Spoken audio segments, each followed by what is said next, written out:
Hi Anisha. Hi, Please introduce yourself. എൻ്റെ പേര് അനീഷ. ഞാൻ മാസ്റ്റർ ഓഫ് ഫാർമസി ആണ് കംപ്ലീറ്റ് ചെയ്തത്. അതിനുശേഷം ഞാൻ ക്യാബ്സ് ട്യൂട്ടറായിട്ട് വർക്ക് ചെയ്തു. ഞാൻ 2020 മുതൽ ഈ ഒരു ടൈം വരെ ഒരു 300-ലധികം സ്റ്റുഡൻസിനെ ക്യാബ്സ് ക്വാളിഫൈഡ് ആയിട്ട് വിട്ടിട്ടുണ്ട്. ഇപ്പോൾ ക്യാബ്സ് റീസെൻ്റ്ലി ഓപ്ര എക്സാം ആയിട്ട് മാറിയിട്ടുണ്ട്. So from January 1st, 2025 cabs exam ഇനി മുതൽ ഓപ്ര എക്സാം വെച്ചിട്ട് റീപ്ലേസ് ചെയ്തിരിക്കുകയാണ്. എന്താണ് ഓപ്ര എക്സാം? ഓപ്ര എക്സാം എന്ന് പറയുന്നത് ബേസിക്കലി നമ്മൾ ഓസ്ട്രേലിയൻ ഫാർമസി കൗൺസിൽ നടത്തുന്ന ഒരു എക്സാമാണ്. ഓവർസീസ് ഫാർമസിസ്റ്റ് റെഡിനെസ് അസസ്മെൻ്റ് ആണ്.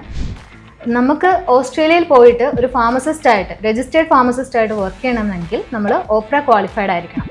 അതിനുശേഷം നമുക്ക് 1 ഇയറിൻ്റെ ഇൻറ്റേൺഷിപ്പ് പ്രോഗ്രാം ഉണ്ട്. ഇത് കഴിഞ്ഞതിന് ശേഷമായിരിക്കും നമ്മളൊരു രജിസ്റ്റേർഡ് ഫാർമസിസ്റ്റ് ആയിട്ട് ഓസ്ട്രേലിയയിൽ വർക്ക് ചെയ്യുന്നത്. നേരത്തെ ക്യാബ്സ് എക്സാമിനെ പറ്റി മെൻഷൻ ചെയ്തല്ലോ, എന്താണ് ഓപ്രയും ക്യാബ്സും തമ്മിലുള്ള ഡിഫറൻസ്? ക്യാബ്സ് ഞാൻ നേരത്തെ പറഞ്ഞതുപോലെ തന്നെ ഓസ്ട്രേലിയൻ ഫാർമസി സ്റ്റാൻഡേർഡ്സിനെ റേസ് ചെയ്യുന്നതിന് ഭാഗമായിട്ടാണ് നമ്മുടെ ക്യാബ്സ് എക്സാമിനെ ഓപ്രയിലോട്ട് മാറ്റിയത്. സോ ഇതിൽ രണ്ടിലും മെയിനായിട്ട് കുറച്ച് കൺസെപ്റ്റ്സിൽ മാറ്റം വരുന്നുണ്ട്.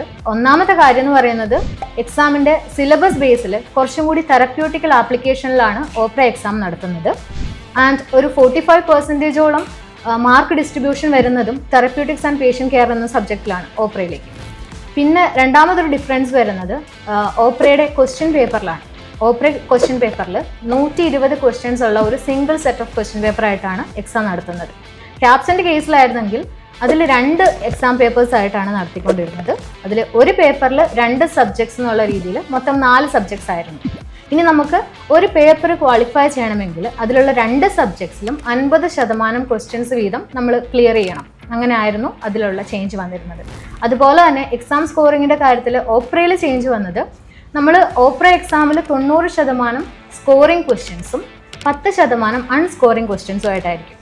ഇതിൽ നമ്മുടെ മാർക്കിൻ്റെ പെർസെൻറ്റേജ് തീരുമാനിക്കുന്നത് എങ്ങനെയാണെന്ന് വെച്ച് കഴിഞ്ഞാൽ, നമുക്ക് ഈ അൺസ്കോറിംഗ് ക്വസ്റ്റ്യൻസ് അവർ മാർക്കായിട്ട് വാല്യൂ ചെയ്യില്ല. അതിന് പകരം 90% സ്കോറിംഗ് ക്വസ്റ്റ്യൻസിൽ നിന്നാണ് നമ്മുടെ മാർക്ക് ഡിസ്ട്രിബ്യൂഷൻ വരുന്നത്.